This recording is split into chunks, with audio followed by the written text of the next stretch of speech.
is Eureka John with Eureka Street Crypto Hub, broadcasting live on Theta TV at 6:55 in the morning on May 16th, 2021, broadcasting from Leander, Texas, just outside of Austin, just a little suburb, no big deal. And this is my video blog, and if this is your first time on here, welcome. This is just me kind of going down my crypto path and my crypto journey and documenting it along the way.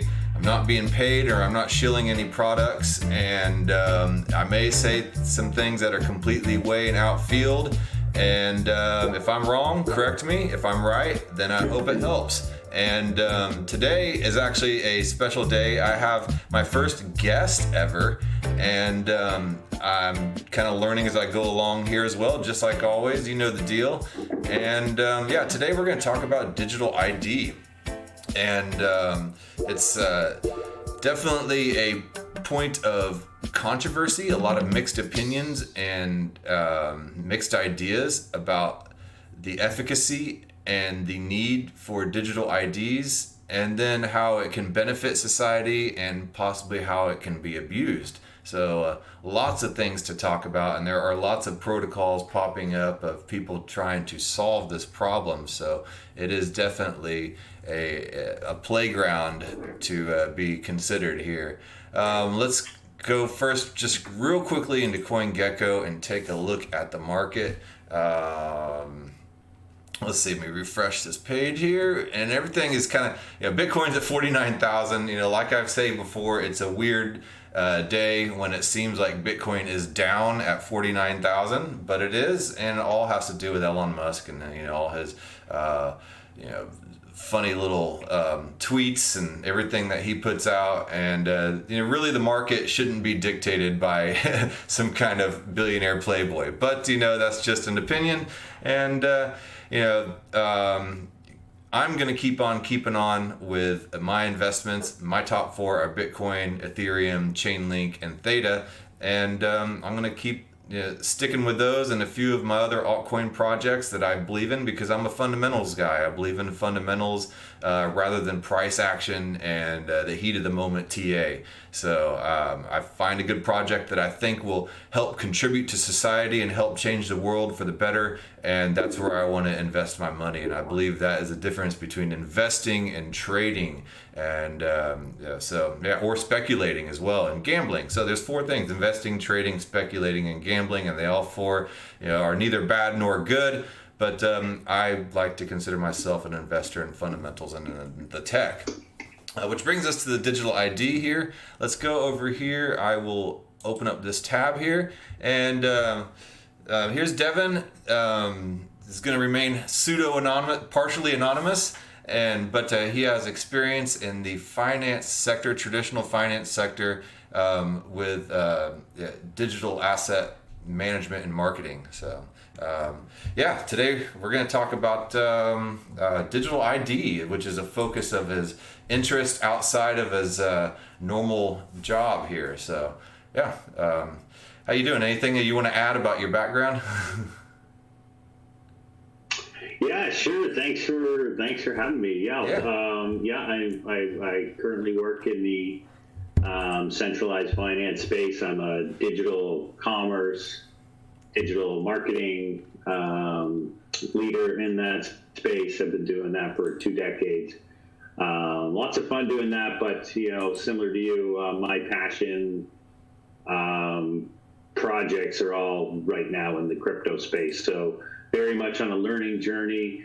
And when we I think we got connected on the Discord channel through the Defiant, we both commented on a great article there, which was using digital identity to facilitate global human verification for the purpose of universal basic income, which are, I think both intrigued us. And then we talked after, and I think we both realized, hey, our minds are blown by this stuff. Yeah. But there's so many things to think about when, and you and I came about it from different angles. So I really thought, this is a conversation to be had. I'm a conversational learner. Mm-hmm. So I like to talk my ideas out and listen to other people and hear them respond.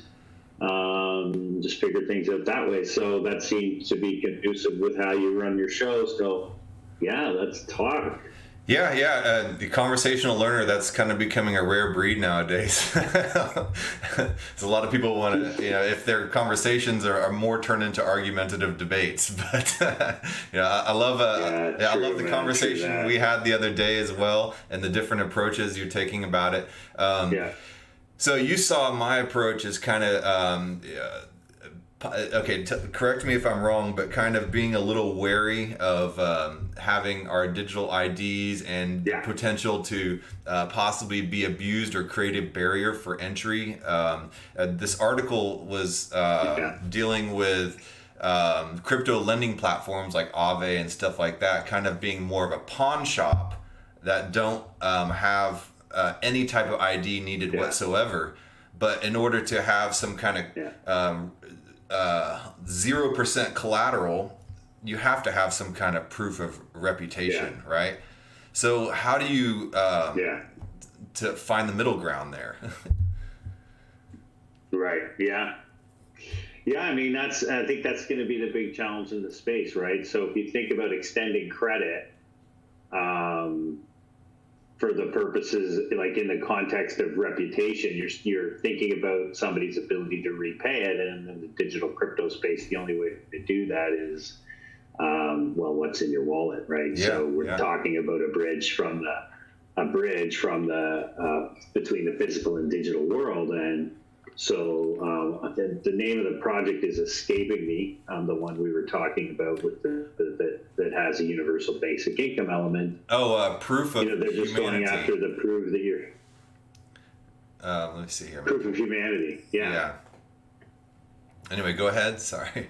Yeah. So I mean, they're taking the approach that says, as long as you can prove that you're human in a network of proven humans, that should work. But I think you come at it with the angle that it might work, but what other problems does that open up? What do we have to account for? How do you actually bring reputation into extending credit that is not collateralized? That's I don't have an answer. Well, it seems like their solution was for people to kind of create an online registry on the blockchain, which basically you would videotape yourself a little clip saying, certain sentences, or I am so-and-so, with a little postcard of your Ethereum wallet address. And then once that is online, then people could vote on whether or not that person is a real human.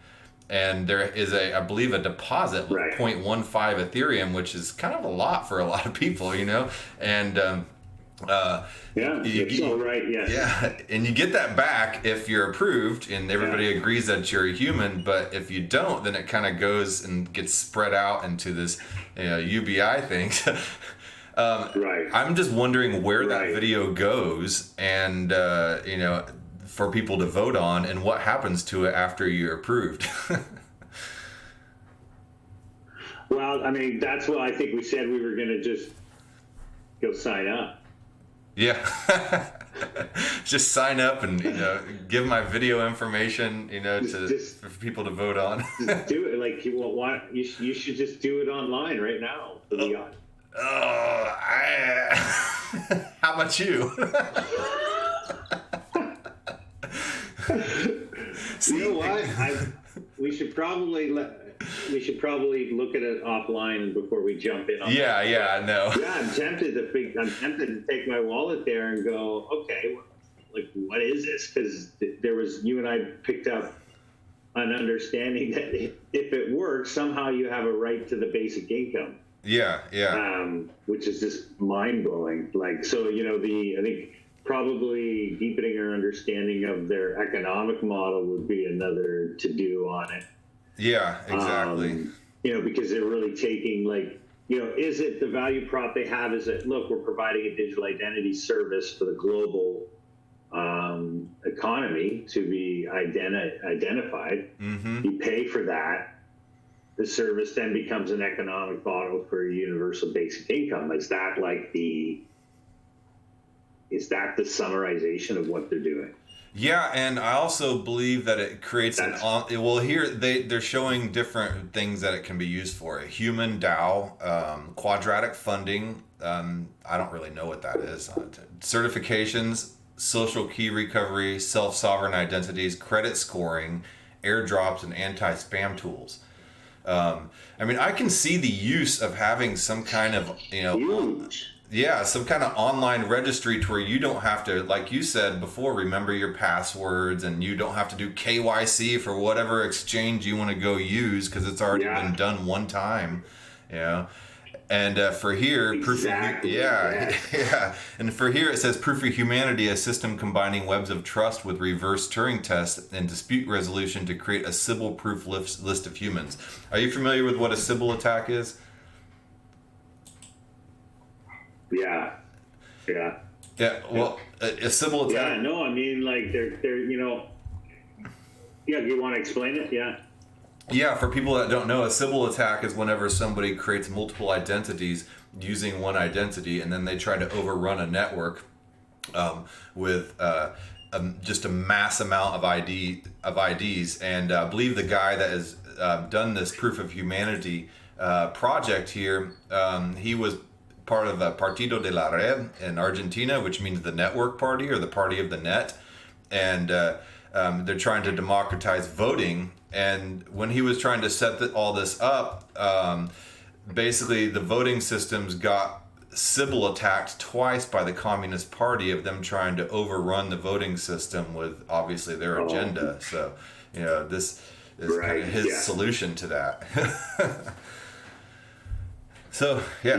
Yeah. No, I mean, they're thinking of everything and the utility about it, right? Yeah. So, like, I see digital identity as an important Web 3.0 construct because the identity login authentication process for Web 2.0 are terrible, and the information's that is being taken from us is unnecessarily being taken from us, addresses and things that, they just need to verify that we have an address. They don't need the address. So, cryptography and a digital identity solution with asset management saying what you can and cannot read, I think is an important utility.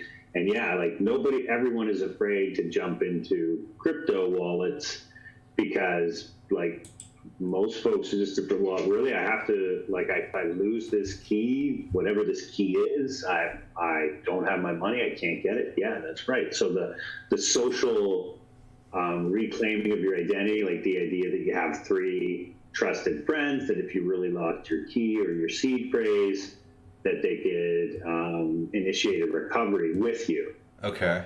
That's going to be important. That's going to bring, in my mind, if you don't have something like that, there's probably 80% of the population that's going to say, I'm not willing to take on full accountability for my financials with a wallet that can't be recovered if I forget my password, because everyone is trained to forget their password and click on. Man, half the time I log in with forget my password. Yeah. That's my real login ID. Forget my password. Yeah. What are we talking about? It's crazy. Yeah. I don't know what my password is. I forgot. Forgot password. Enter email. The most insecure recovery process you can imagine is the most common login process. Yeah. And I think we gotta get people on the wallets because it's a more secure application for financial transactions, far more secure than the Web 2.0 construct. Yeah. But we need those people to feel confident that if it breaks, they've got a recovery, and that we can get people believing and buying into the identity and the social nature of an identity. Yeah. That you really trust your friends. And hey, if we can trust our friends on Facebook, why can't we trust our friends in a blockchain that's got truth in it to help us recover our little own bank? Hey, I lost the key to my bank, guys. Can we all put our keys in and turn together? Thank you. Boom, boom, and now I got my bank back. So I think that's the experience and confidence people need to have. So, whatever the way in is, global human proof or some other service, I think they're all going to be important players, an important experience for us to build in the new kind of Web 3.0 realm. So what I think I heard you say, part of it is almost something maybe like a multi-sig type of access to your password, that you could have people that that would be able to not have full access to your account, but maybe a key to help you recover your password. Recover your Huh. Okay. Yeah, recover your seed phrase, right? So it's like, because this portion of the population is going to say, I cannot take accountability for losing access to my own bank. Therefore, I will never put more than $1,000 in there. Yeah. And like that would be a shame if people didn't take advantage of the great financial economic prosperity that could be gained in a decentralized finance construct without all the typical fees of banks, right? Yeah.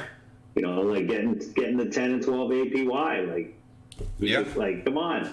And so people deserve this stuff. Mm-hmm. But it's such a barrier to entry with the wallet, because it's such an accountability and responsibility you take on. Yeah. And if we can give them a recovery process that they can feel confident and comfortable in, but it also maintains the security and integrity of the blockchain. Yeah. Because that's important too, right? If you think about it, like one person puts their life savings into kind of DeFi crypto and everything's going great, then they lose their wallet and they tell the bad story. 10 of those takes down a network, right? Because all of a sudden everyone, and a whole new group of people's afraid of it happening to them, and they won't adopt. So it's an important mission. Obviously universal basic income and those ideas to help people get identified so they can be banked. Yep. That's an important mission, but so is it giving people access to a fair and economically prosperous financial system. So, there's lots of good reasons to make this work. Well, I love the idea of somebody helping you recover your seed phrase, because I've lost a seed phrase to a wallet I had a year and a half ago, and it had a pretty decent amount of XRP on it. That was about the only XRP I had, and it was on that wallet and some Cardano, and then now they're both doing very well. I think that wallet would probably be worth quite a bit. I mean, at the time it wasn't that much, but what I would do to be able to recover that, and if I were to be registered with a digital ID, somebody else would. That's got to be what they're trying to do, because heck, maybe what was it, 0.15 ETH or 0.5? Yeah. Maybe that's cheap. Yeah. I think it was 0.15 ETH. Right? Like, what is it? It was 0.15 ETH for a deposit. Yeah. But you get that deposit back once you're fully registered, but they need to do that in order to make sure that that's also kind of a proof that somebody is a human, that they are able to do that. If if they gave me the capability to have a couple trusted friends to recover a seed phrase, I'd say keep the money. Yeah. You know what I mean? Like, thank you for the service, keep it. Yeah. Well, and also too, I noticed on their website is they allow people to kind of crowdfund that deposit for them, and so I guess that could be a way, to allow people who might not have 0.1, because 0.15 ETH, how much is that right now? I'm terrible at doing math in my head, but ETH is worth almost $4,000 and 0.15 ETH. 4,000, 0.15. So we're talking, 1%. Yeah.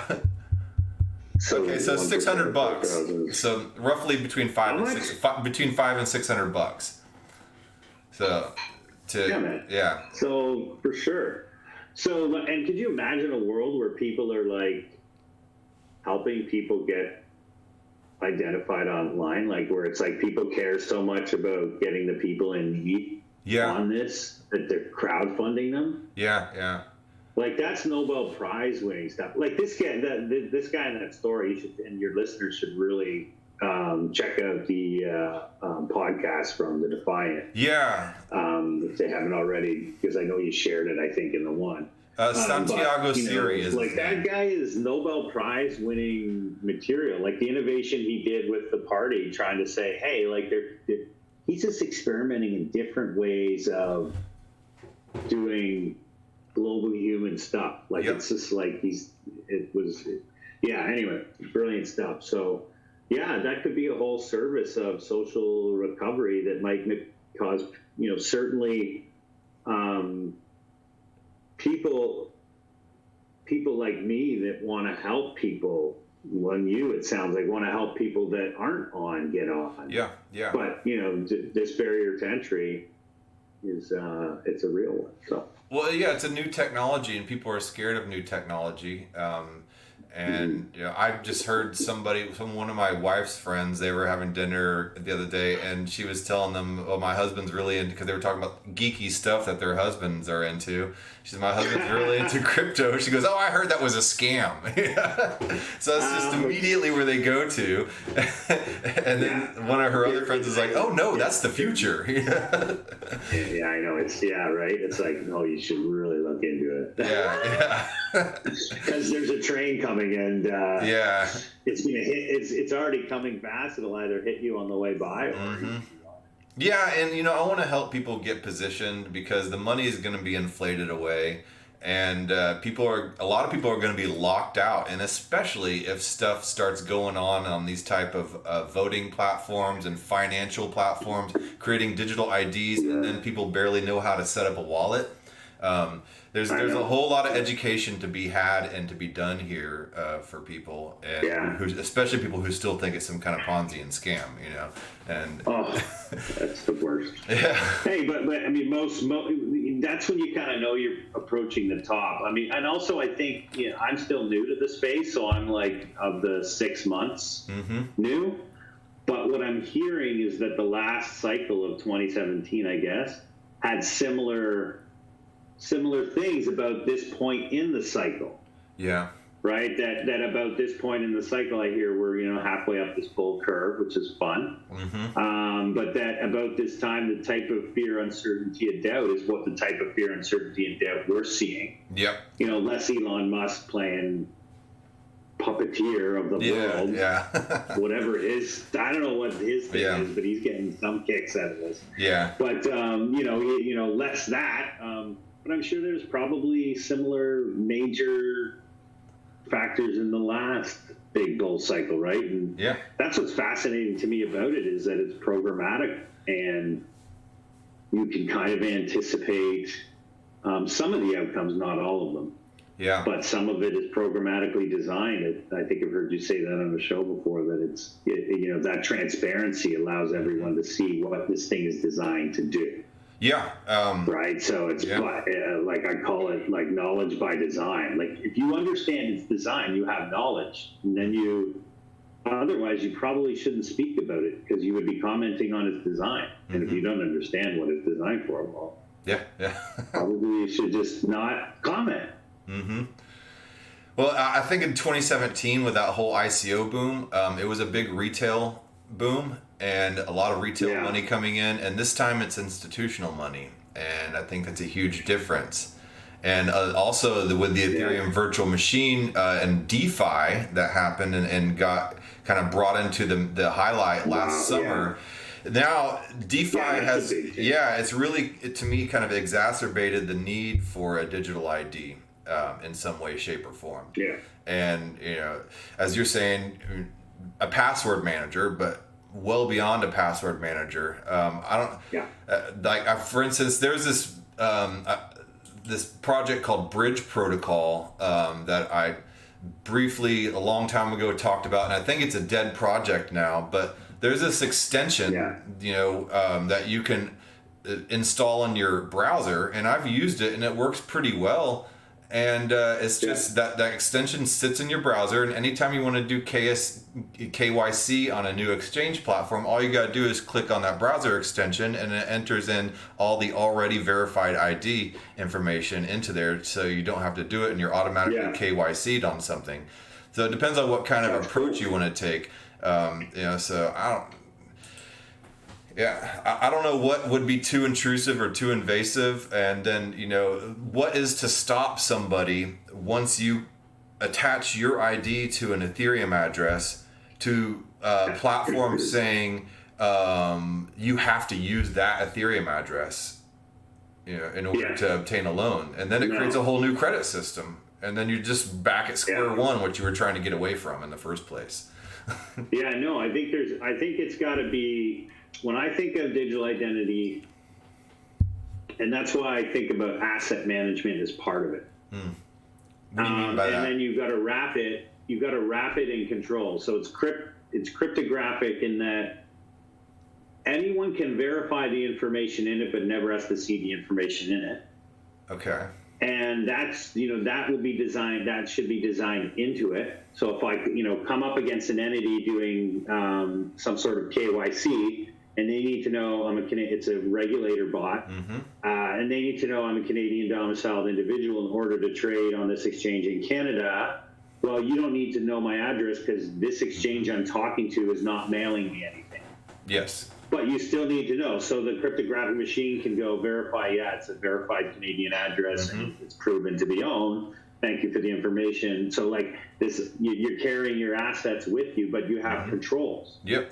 Right. And I even envision that you have other controls to say, like, maybe certain entities can go into this certain section of information and have a heyday. It's all things that I don't mind sharing with entities.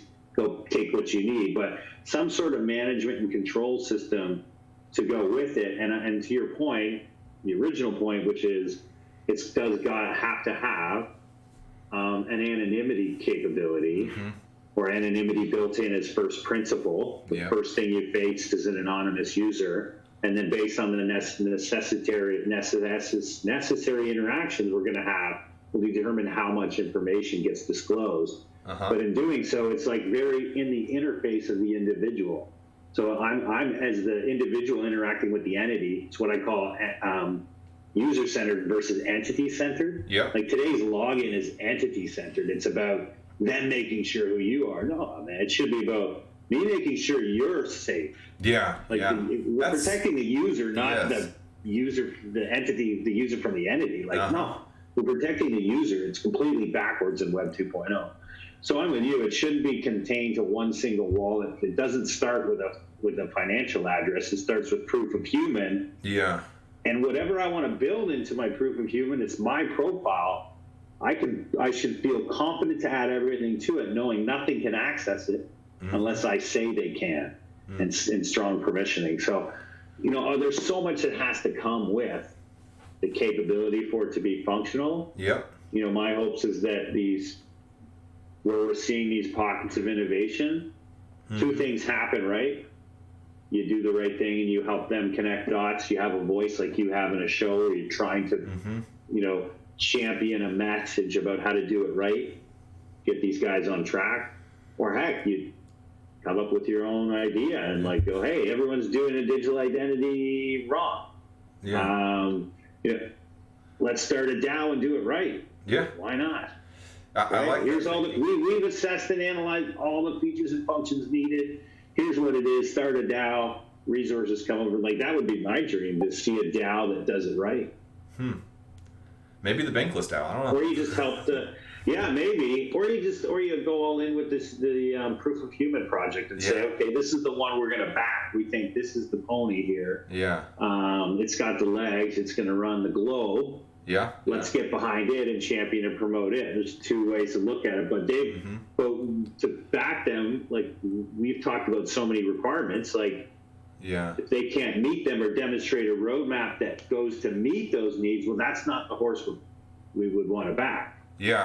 So that's sort of the way I think of it. It's in such an early nascent stage that you're looking at the players. You're assessing them for fundamentals like you do, right? Fundamentals.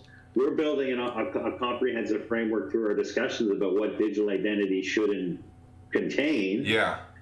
Whoever lines up, great. If there's no lining up, well, then somebody needs to build something else, and then maybe a DAO can be initiated to say, okay, guys, like in that, what I put in Discord, I described there's a confluence of solutions playing in digital identity in various forms. Okay. From the darkest Facebook identity management solutions to the brightest, most idealistic, virtuous, universal basic income proof of human project. Like, two beautiful ends of the spectrum exist. And then there's some things in between. But so I call that a confluence of solutions, that it's likely not any one of these. Yeah. It is one of these that can layer up and build what is full on top. So it's a great time to be tracking digital identity from a fundamental investor point of view. Yeah. From being a good human in the decentralized space point of view. That's enough. Okay. Yeah, that's a whole lot to take in. I think there has to be some kind of inclusion mechanism, as we were saying about the collateral issue. No ID requires 100% collateral, but what if you don't have what it takes to put in 100% collateral? But then full ID implements a credit system, and what if you have no credit? And then that's also that catch-22. Yeah. So those are the opposite ends of the spectrum. There's got to be some kind of middle ground with this patchwork quilt of confluence you're talking about. And I think it's a good start with this proof of humanity. So far, the one caveat that I see is that it is linked to a particular Ethereum address, and there's got to be some kind of way around that instead of just using that one Ethereum address, because then companies will just be like, well, you have to use an accredited Ethereum address. And that's what it would lead to. And then, So I think this is great. What you were saying, you start a conversation about it, explore it. At least what we're doing here is this conversation may help get other people's gears turning about it as well. Totally. Yeah. Yeah, it needs to be a really big party for it to work.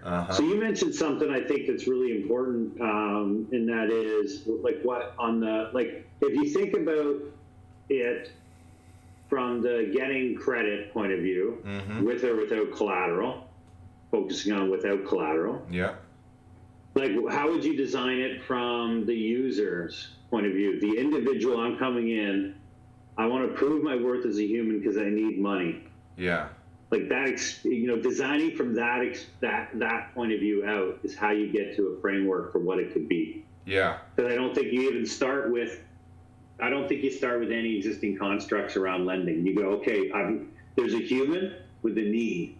Yeah. What's the best way to treat them economically and socially? And then the two combine to a really possible great outcome on how we give credit without collateral in the new digital world. Like, it'll be a beautiful thing at some point. Is it like, is it the global bank lending money to a farmer that just really needs a tractor that helps this community of 1,000 people eat for 3 years? Like, that guy should get credit first.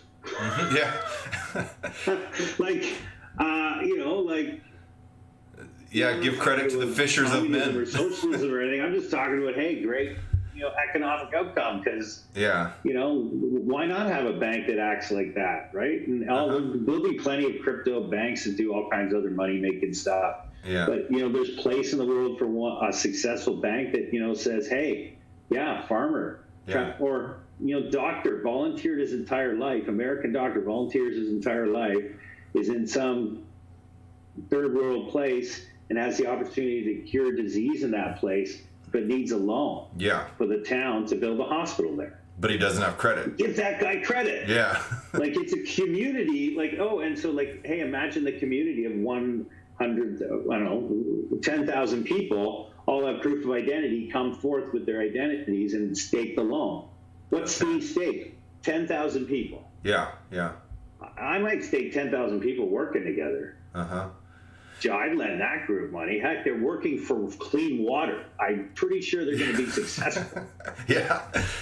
Do you know what I mean? Like, mission-based lending, it's like, hey, these guys are fighting for their lives. I'm pretty sure they're going to be successful. Let's bet on them surviving. Mission-based lending. I like the sound of that. Yeah. Mission-based lending. Could be cool. Yeah. Why not? Like, it could be so profitable. Like, philanthropists who right now give money out to projects, why not make it an economical system? Yeah. I mean, I guess right? you have a way of vouching. Set the rate to zero for certain projects, but at least the liquidity is staked in one place. Imagine all philanthropists put their money into this, universal basic income bank, and it was just a massive liquidity pool, spitting out yield for universal basic income, spitting out yield for project funding, spitting out yield for global poor infrastructure. Like, hey, philanthropists, stop trying to be heroes, man. Like, put it all in one. Make a DAO, and you had a whole bunch of people working to solve the world's biggest problems. Like, that's what that dude's universal basic income system could become, or his universal proof of human. Imagine that. Yeah, he has kind of a drip system. It drips out the UBI token to all the registered wallet holders. And I guess it totaled to about, at the current rate, about $200 to $250 a month to anybody that holds, that for you and me, that might, not be, hey, I'll take it, I mean, it's going to pay for a few things. Yeah, but somebody over in, Africa or down in El Salvador, I mean, that's a buttload of money. Totally. Like, yeah. And like we said, if we get so much value out of the service, it's like, keep the money. I just need to know that I can use the social recovery mechanism to get my key, or, it helps me to, bring my assets to a login process. Like, create value for the people that just need convenience, and they'll pay for their convenience, and then everyone else that needs it for living can get the money for living. Yeah. So who knows? But totally a super cool space to track. That's yeah. Man, you give me a lot of food for thought there. But there's other solutions. There's this proof of humanity. Hold on, I don't think I have you on presenting here. Let me present, and then I'll show you. So your entire screen. Ta-da! All right. So is this gonna? Can you see my screen? Oh, here we go. Nope. Okay, so share.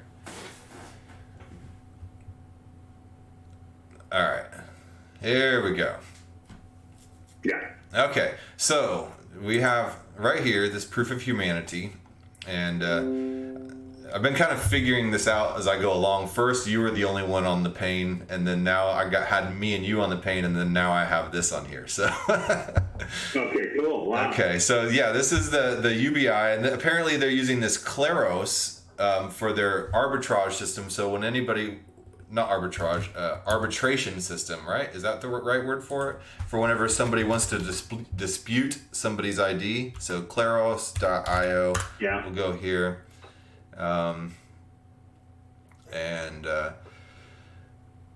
So this is a justice protocol for, I guess, decentralized justice. I mean, we're literally making our governments obsolete. So anybody wants to dispute something, it would be nice to have a justice protocol. Like, it feels like we could benefit from one. Yeah, arbitration as a service and everything. Yeah. Oh my gosh. Yeah, so they use this so for when anybody wants to dispute somebody's ID, and as you can see here, somebody with a dog, the robot, the astronaut as their ID, and somebody says, no, that's not right. This is a bot, so it prevents bots. And then here's the bridge protocol I was talking about that was in, you can put in your browser and just kind of have it sitting there ready for KYC. Unfortunately, it's a dead project now, it seems. And then apparently the CEO of Bridge is also the CEO of this GoAver. This, I don't believe, is on the blockchain. But it's, I think, facial recognition and artificial intelligence type of technology, which is a little scary. This is what we don't want.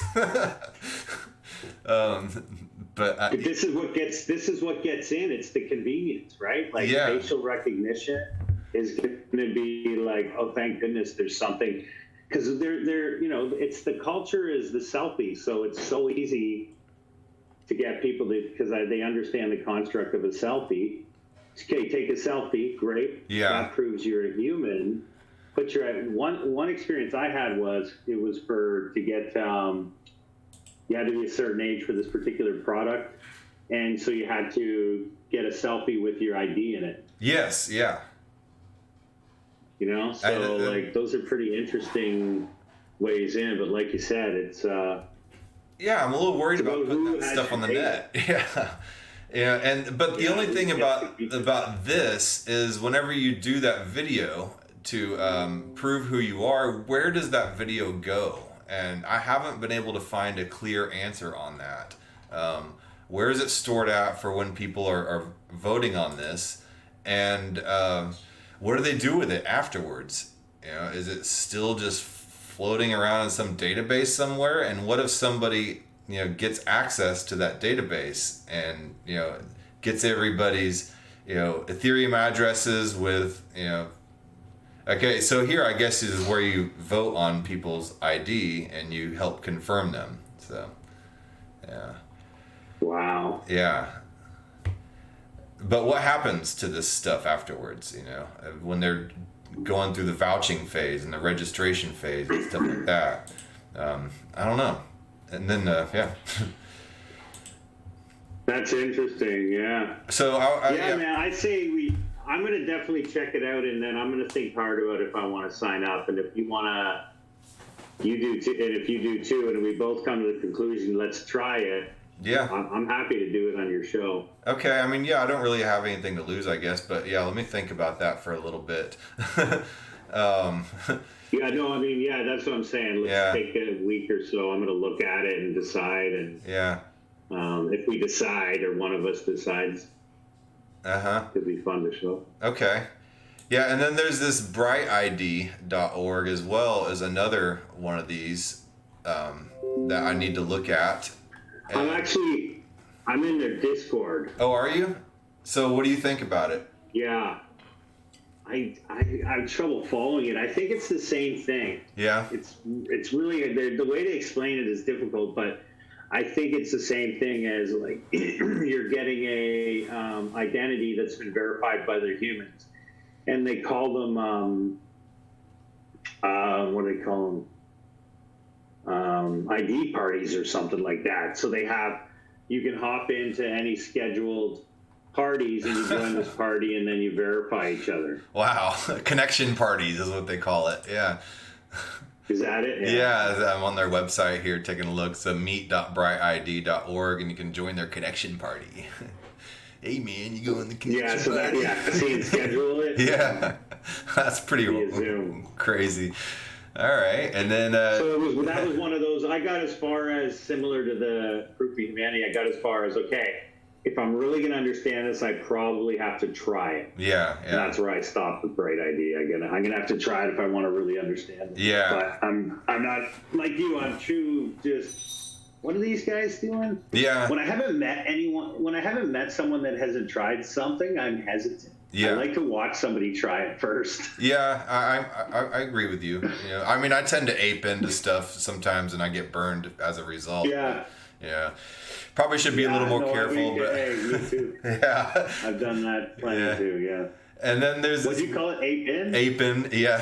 Generally, that's when somebody has no idea about the fundamentals of any type of project, and they just buy on something they heard, and they just completely ape in. Oh, dude, okay, I'm an ape then. That's how I do most things. Yeah, and I do a lot of things that way too, and yeah, I find myself in some awkward, at best, predicaments. Yeah. But when it works out, it works out, you know. Hey, totally. Yeah. There's this one more solution here. I hear my house getting a little rowdy, so I probably will need to go here soon. Yeah. But there's this idx.xyz over here, and an identity protocol for open applications. And this is how a lot of people can build in identity protocols for their, I guess, their DAOs or whatever types of projects they're doing. And I want to explore this a little bit too. And here's all the development type of tools to be able to use to build into it, the ceramic.network. Are you familiar with any of this stuff? I am familiar with, I had an experience with the Bankless. You know Bankless, right? Yeah, So I joined their DAO. Yep. And the way they did proof of identity was through the wallet, and you have to buy their token bank. So you buy a certain amount of bank, and then they have a little bot. You go in with your wallet, they have a bot, and then the bot checks that you have the bank, which costs money, so they're not letting anyone in the DAO. And then that proves your identity as an individual who's got bank, and then you're in the DAO. So, like, this could have been the back end of the thing that kind of made Discord and everything open up as a result of my wallet connection, maybe. Okay. Yeah, I hear you. Might be it. That's an experience I've had, yeah. Yeah, okay. That makes sense. Yeah, I'm a Bankless DAO member as well, and got the little, the DAO badge and everything like that. I was fortunate enough. What are you working on in there? I'm not working on anything in there. I'm working on trying to understand it. I'm just working on what it is to be a DAO member, and Oh yeah, me too. Yeah. I was a recipient of their bank token airdrop, and I could have immediately sold all my tokens, and because for a little bit there they were actually worth something, but I didn't want to do that. I wanted to actually learn and participate what it means being a DAO member, and kind of have some integrity. So. Well, it's yeah, totally. I'm getting right into some of the stuff. So if you're interested in doing anything, or learning more, I certainly can talk about what it's like being a DAO member. Yeah. Okay. So maybe we can kind of partner up and kind of go to the same party together, so we're not walking in there by ourselves. Yeah, I've been to a couple parties myself alone. Yeah. No, it's actually I'll say it's a brilliant group. Yeah. Like some of the smartest people I've ever met with a ton of energy and a ton of passion for this stuff. And so, they're aware that they're going through a real storm and norm right now, because so many people have joined the DAO and are trying really hard to contribute, that there's more energy than containers for it. Yeah. So, it's that's the real challenge right now. That it's a good problem to have. Yeah. A difficult one to solve. Absolutely. So, I'm going to try in, because I've got, like I mentioned, I got the marketing leadership. There seems to be a marketing team evolving there. So I've gotten involved there to see if I can add some value. Okay. That's just my way of kind of learning and contributing. If I can add value to them, then I know I'm figuring it out. And they've been really kind. Like, there's one guy there that was, I just told him, hey, like, just tell me if I'm pushing anything in the wrong area. I don't want to.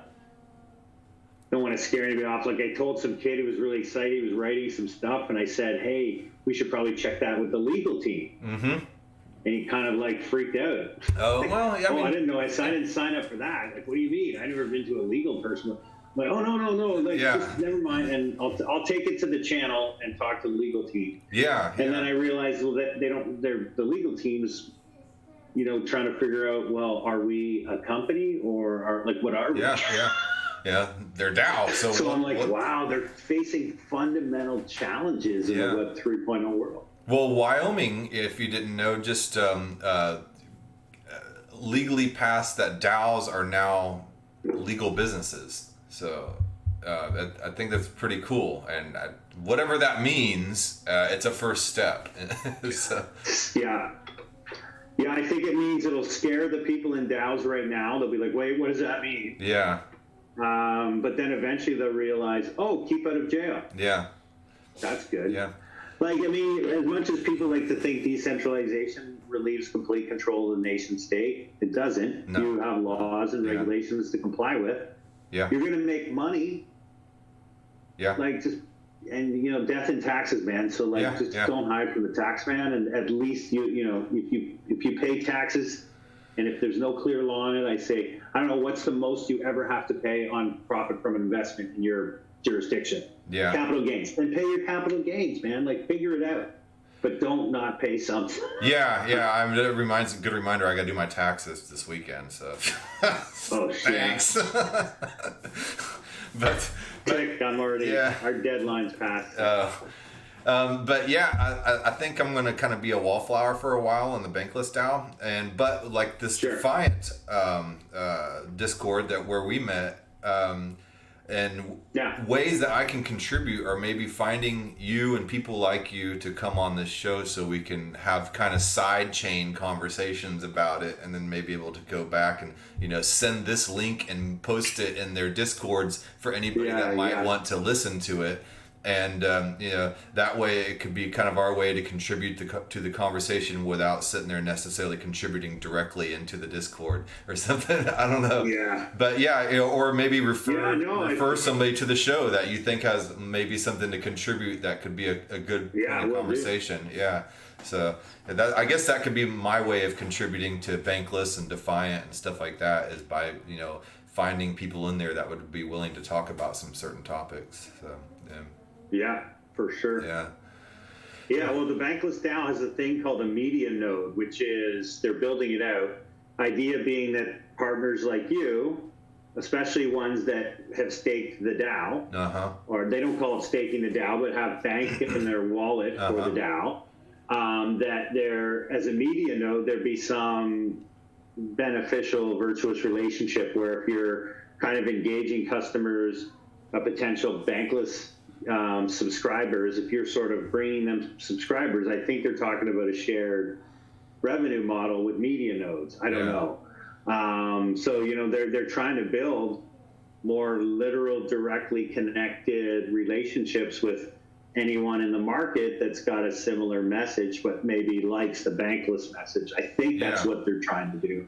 Okay. Well, so if you're poking around the DAO and you're interested in that, check out the Media Node channel. The Media Node channel. Okay, maybe I'll post this video in there and just say, hey, here's a way in which we could contribute, and, you know, by doing side shows and then being able to talk about Bankless DAO and stuff like that, and ideas. Yeah, I think what you'd say to them is, hey guys, like, because what they're at now is they know they want media nodes, they know they want shows like yours.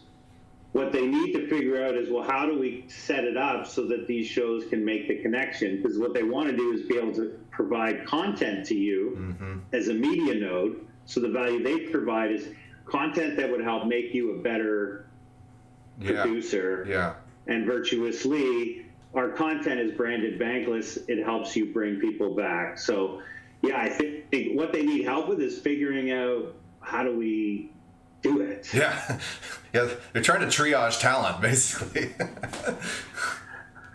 You know, they're not even at triage talent. They're at, like, how the heck do we onboard? Yeah, I guess so. Somebody that might be talent. Yeah, or talent development. Yeah, interesting. Well, now I'm going to go back in that node and see where they're at. Now that you've got me, I did comment earlier in the week on their document, but I haven't followed up. So I'm going to spend some time in the DAO today. Okay, I'll put this on YouTube, and then I'll post this link in there, and then, you know, just let people see what we're talking about, and then maybe we can churn up some ideas. So yeah. All right. Well, that being said, I hear the world out there. I gotta go participate in it. But I really appreciate you coming on. And offering your ideas, and us talking about this proof of humanity. I think we're just touching the tip of this iceberg, man. There's just the tip. There's so much going on here. So so maybe we can find another time to talk, and we'll keep in touch on Discord. Yeah, perfect. All righty. Talk soon, man. All right. Thanks a lot, Devin. Cheers. All right. Bye. Yep. Okay, so that was Devin, and that was a good conversation. And with that, I'm going to leave this show and hop on again tomorrow, and maybe I can do a little follow-up with it. And I think I appreciate you guys, Nojas Barauskas0 for jumping on, and also Beza Babe. I'm sorry, I can't pronounce any of these names. So, but I appreciate you guys jumping on and listening when you did. And it's been a really interesting show. It's been longer than normal, but definitely worth it. And thanks again. All right, bye guys.